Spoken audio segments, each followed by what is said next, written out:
want your soul.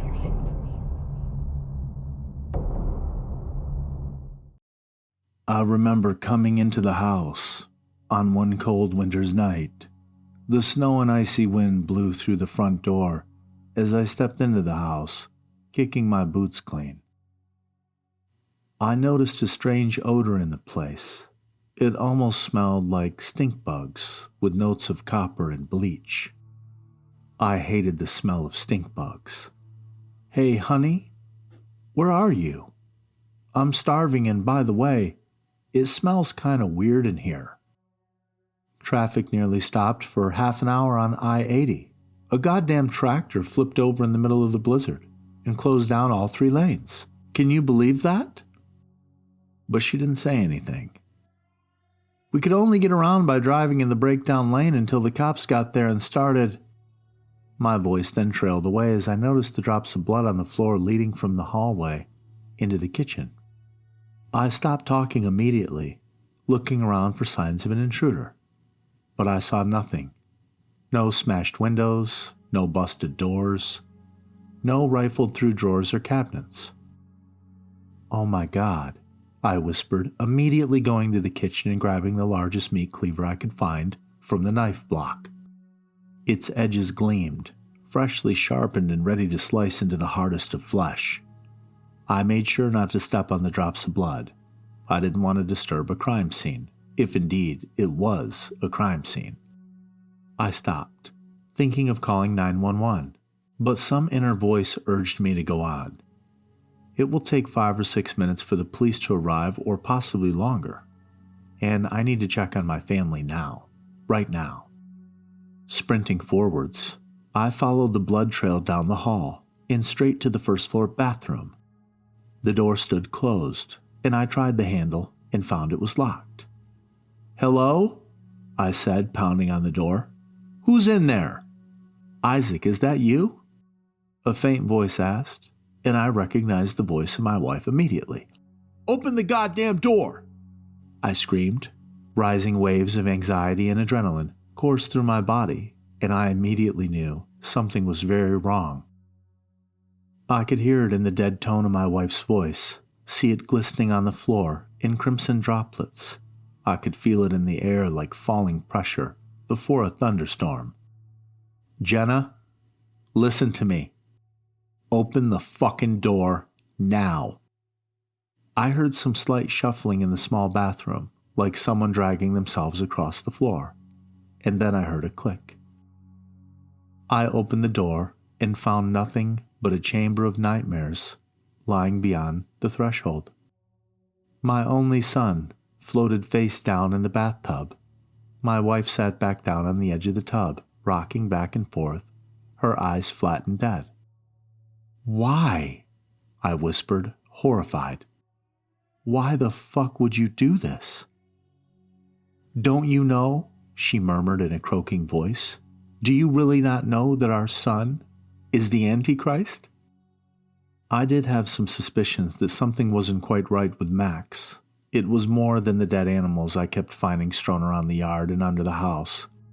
It was more than the way his eyes seemed to shine in the dark when I wished him good night. No, it was a feeling. It was a cold, empty feeling that seemed to follow him wherever he went. He had no friends at school, and animals avoided him like the plague. Dogs would start barking and howling when he walked down the street, and cats would hiss and then disappear with a swish of their tail in a flash behind bushes or up trees. These things, on their own, wouldn't be too much evidence of anything, but they were far from the only evidence that Max was unusual. A month ago, a couple boys had tried to bully Max at school. They ran out of the bathroom where it happened, crying and wetting their pants, as blood streamed from their noses and ears. They wouldn't tell anyone what happened, and Max just kept smiling and staring at them with his large, dark eyes. The school called an ambulance, and the doctors were baffled. They had to sit in the emergency room for 3 hours before the blood stopped pouring out of their bodies. They were white as sheets by the time it finally clotted, and the doctors had no idea of the cause. Then, the 2 boys went missing a few days later. The case ended up drawing media attention, and the FBI came in, but they found absolutely nothing. It seemed like the boys just disappeared out of the windows, and then their trail immediately went cold. Tracking dogs couldn't find any hint of a trail, and it was as if they had teleported from their bedrooms. No neighbors had seen a thing. A couple months later, a few hikers found the boys' fingers growing out of a tree on the Appalachian Trail, over 50 miles away. The FBI swooped in and used DNA testing to determine that these fingers belonged to the missing boys from Max's school. No one ever complained how the rotting fingers had become quite literally fused into the tree, however. No one ever tried to bully Max again after that either. In fact, the other kids gave him as much distance as possible. I tried to watch Max when he didn't know I was looking. He was only an 8-year-old boy, but he could put on masks like a psychopath and charm nearly anyone he met. As soon as they turned away, though, he would scowl and narrow his eyes, as if he wanted to stab them in the back. But this was my son after all. I loved him, and I think he loved me in his own strange way. Even my wife said she loved him, and she claims that's why she had to kill him. A strange kind of love, I admit. But I don't think she's lying. I think she did love him, and she feared what would happen when his ascension had finished and he sat on a throne of bones, crushing out the lives of millions of people with an iron heart. She feared the consequences for him, she said. Only for him, and she loved him, and so she had to kill him and stop it now, before it grew into a grinding juggernaut that devoured his soul and sent him to the pits of hell. "Are you my true father?" Max had asked me that morning as I sat at the kitchen table. I put down my coffee cup slowly, with shaking hands, then turned to look at my son. "Yes, of course," I said with a trembling voice. "Why would you ask such a crazy question?" He stared at me for a long moment, his eyes so dark they looked black. They blazed with an inner light. His pale, white skin looked as smooth as a statue's, and dark hair fell over his chiseled features. If it weren't for his aloofness and cruelty, he would have been a very beautiful boy. Instead, he radiated a coldness like the moon, an aura that gave light but no heat, a kind of reptilian psychopath detachment that extended to everything he did. He would laugh when he saw fatal car accidents on the highway, or heard the news report about wars and murders. "I don't think you're my true father," Max said, still staring at me, reading me like a book. And I felt myself begin to sweat. "Max, that's ridiculous." "Well, then where does my power come from?" he asked. "Why do I possess what you never will? I know I'm related to Mother, but you, I know not." He spat out those words as if they were a filthy thing. Mother, father. "I know not where my divinity comes from. You seem weak and foolish to me. At least Mother has the courage to admit that she hates me. You grovel and pretend, and then when my back is turned, you sneer at me and my ascension. I know you do. You are a last man, like so many others. Your kind is ineradicable as fleas, hopping all over the world without meaning or the will to power. You don't understand someone like me. You could never understand someone like me, not in a million years." Max, I don't understand what all that business is about ascension. I think you're living in a fantasy world." "If it were a fantasy world, then the fruit would not be revealed, but it will be. Soon everyone will see, including you," he said. "I'll be with my true father and become the absolute king of this world. Small men like you will grovel like worms. They'll be crushed under my feet as I rise to heights previously undreamed of as part of my becoming. My greatness will shine like a second sun. People will remember my name with awe and terror for 1,000 years." He spoke like a much older boy now. I gawked at him with an open mouth. He had a faraway look in his eyes, a fanatical gleam that sharpened his cold features. It was a hard thing for me to grasp. I remembered Max when he was just a little boy. Did I know it back then when I watched him playing with his toys? Did I know what he was? I think I would have run screaming from the room if I had. Max turned and then left the room, grabbing his backpack as the school bus pulled up in front of the house. I watched him go, and he walked with the confidence and straight back of a soldier. And yet, I thought I saw an aura of swirling black shadows around him. I blinked, and like mist under the hot summer sun, I saw it dissolve into the air. I looked away, sweating and shaking. With trembling hands, I tried to pick up the coffee cup. It immediately fell to the floor in my nervous fingers and shattered. 50 minutes later, I was working from home when the first of the ambulances and police cars raced by, heading to Max's school. My neighbor, a teacher at the school who the kids called Mr. Holland, told me the story from his viewpoint later that day.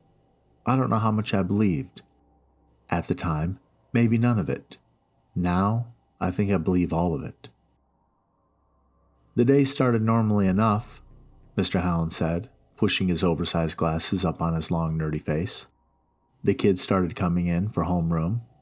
Then the bell rang. I started preparing my lecture notes for first period. And that was when the screaming started from down the hallway. It sounded like a girl being murdered, just an endless pain shrieking that went on and on and on. Abruptly, it cut off, and everything went deathly silent. The students all looked around at each other nervous, and a hissing voice came over the intercom.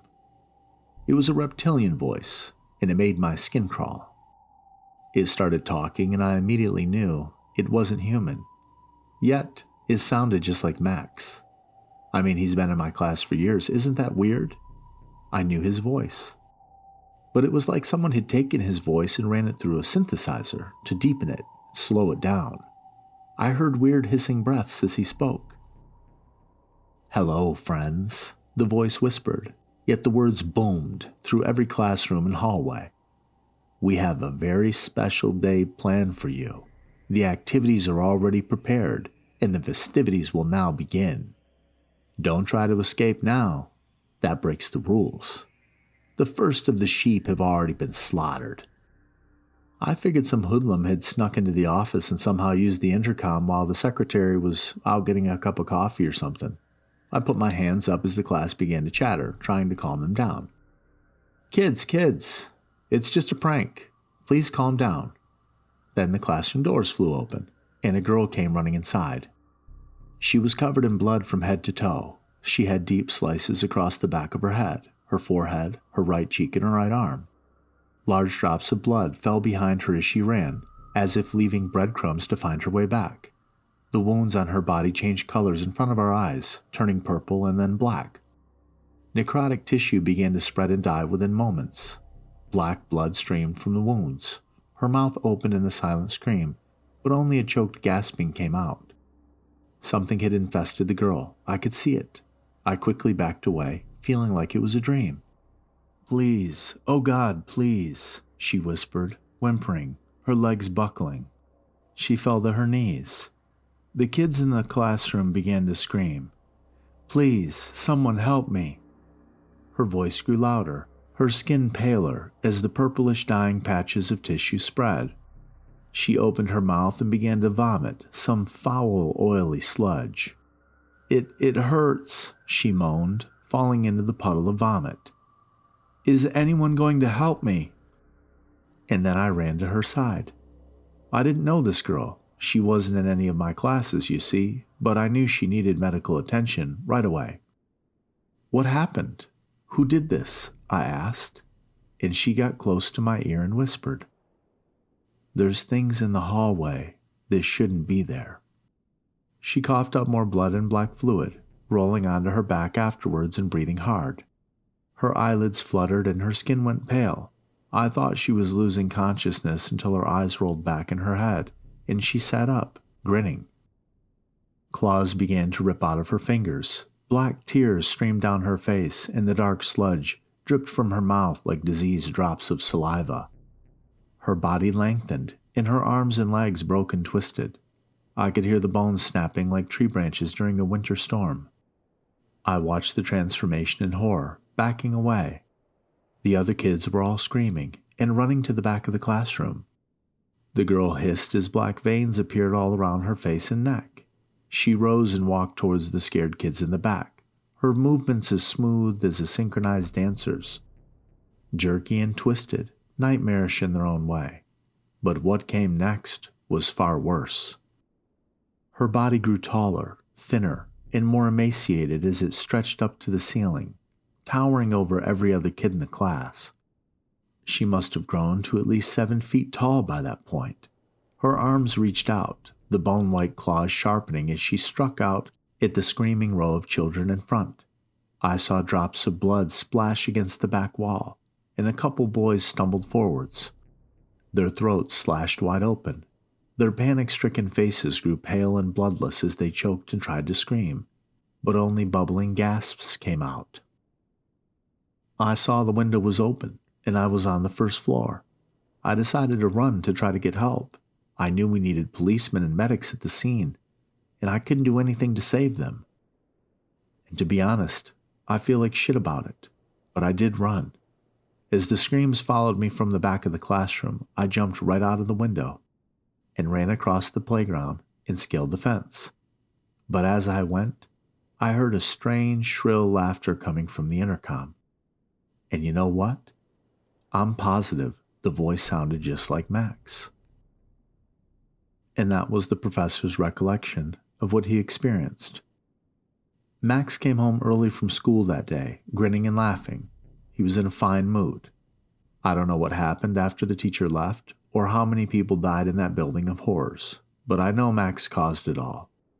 The first prodding steps in the path of his ascension, the foundational layer to his throne of bones. Mr. Holland had talked to Jenna early that morning, immediately after running home from that den of nightmares, and she had already put a plan into motion. When Max got home from school, she gave him a Gatorade with a large amount of fentanyl she had purchased from a random drug dealer in the inner city and dissolved it inside. She added sugar to it to mask any slight bitterness and gave it to the grinning boy with large black pupils like smoldering coals. He drank it quickly, looking at her the whole time with his dilated eyes. He smiled and got up, but soon afterwards collapsed. Jenna found him unconscious in his bedroom and dragged him to the bathroom. She filled the tub and held Max underwater until the bubbles stopped. As my wife explained it all to me, a sense of loss and horror came over me. I didn't know if I missed Max or not. His swollen blue face showed without a doubt that he was dead. I took my wife outside and sat her down at the table, debating whether I should call the police or not. No one had ever told me what to do in this situation, and I felt like I was flying blind. I got up, pacing.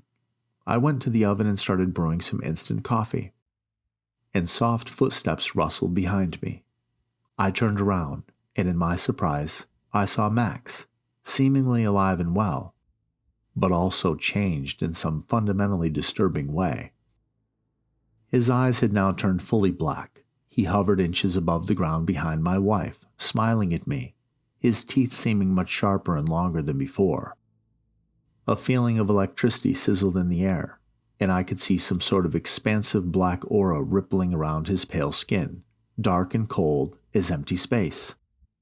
Goosebumps rose on my body, just from being near that sickly aura. The water pot then began to boil behind me. Behind Max, I saw the strange, mutated children from the school creep out of the front hallway. 4 or 5 of them skittered around with emaciated, twisted legs, bending in ways no human leg should. Their heads nearly scraped the low kitchen ceiling. Their pale, broken arms reached down to their knees, jointed in a myriad of areas. I could hear the soft cracking of bones now as they slowly moved forwards, a light snapping sound like small twigs broken underfoot. Their blank white eyes constantly dribbled ebony tears that stained their bleached, bloodless skin. Mother, Max said condescendingly, sounding like a disappointed parent. You should have known that you could not kill me, except by decapitation or by burning my body. Do you think my true father would let a worthless louse like yourself kill me before my ascension to the throne? Are you that foolish? My wife Jenna began to cry, refusing to look at her son. But I do respect your courage and action, and for that, I'll give you a quick death. He then turned and looked straight at me. And that is something you will not receive, my fake father. You are a weak, worthless coward, and you deserve to die slowly, screaming yourself hoarse and pleading for release. For so do the screams of the weak sound as a beautiful symphony to the ears of my true father and to myself. The deaths of the weak will pave the road to a new world. He then motioned to the mutated children behind him. Their bodies had become so twisted and contorted that I couldn't tell whether they had been boys or girls. They looked like monsters now, like walking corpses. In a blur, one of them ran forward and grabbed my wife's head. A scream bubbled in my throat as I watched, but it was over before I knew what was even happening. The thing used its crooked, clawed fingers to twist her head, snapping her neck in a second. Jenna's face was now looking straight behind her, the skin on her neck spiraling around in sickly folds. On her broken flesh, I saw burst blood vessels and rapidly spreading purple bruises. She gave a death gasp, releasing an endless choking breath, her eyelids fluttering and fingers twitching, and then she was still. Max then gave a slow, deep laugh, a grating sound that seemed to rise up from the depths of his withered soul. His black eyes flashed with amusement and pleasure. He grinned, his vampiric teeth shining in white, reflecting the cold winter sunlight streaming in from the window. The water pot began to whistle behind me as increasing torrents of steam poured out of it. Without hesitation, I spun and grabbed it, flicking open the spout by pressing the button on the handle. Then, I flung it at Max, the boiling hot water flying out in a spiraling stream as the metal water pot circled through the air. It all seemed to happen as if in slow motion. I saw Max's look of triumph and amusement morph into a scowl of hatred and anger. But the motion had been so quick and accurate that he couldn't have moved in time. The heavy metal pot smacked him in the face, spilling scalding hot water all over his face and neck. He screamed and fell back, knocking over the mutated bodies of the children he had turned into his mindless followers, and I sprinted towards the door without looking, and ran outside. The constant stream of police and ambulance sirens heading to the school had stopped. Now, dozens of black SUVs streamed into town. Men in dark suits with mirrored sunglasses stepped out. I looked back to the house and saw a few of the new arrivals running in with automatic guns. Others headed to neighbors' houses, breaking down doors and entering without knocking. I heard rifles firing and hoarse, gurgling screams. The mutated children then ran out of the house, their bodies riddled with bullets. They slowly lost energy as black blood streamed out of multiple giant exit wounds, eaten into their bodies. They eventually fell down on the streets and died with a last rasping breath. But they never found him. They never found Max. They quarantined the town and went from house to house and building to building, searching for the source of all this death and evil. But he had somehow escaped. They killed all the mutated fanatics that they could find, but the bodies of many children from the school seemed unaccounted for. I knew where they had gone, though. They followed Max, fanatical soldiers for his new army, fearless of death and committed to their leader and his new world order.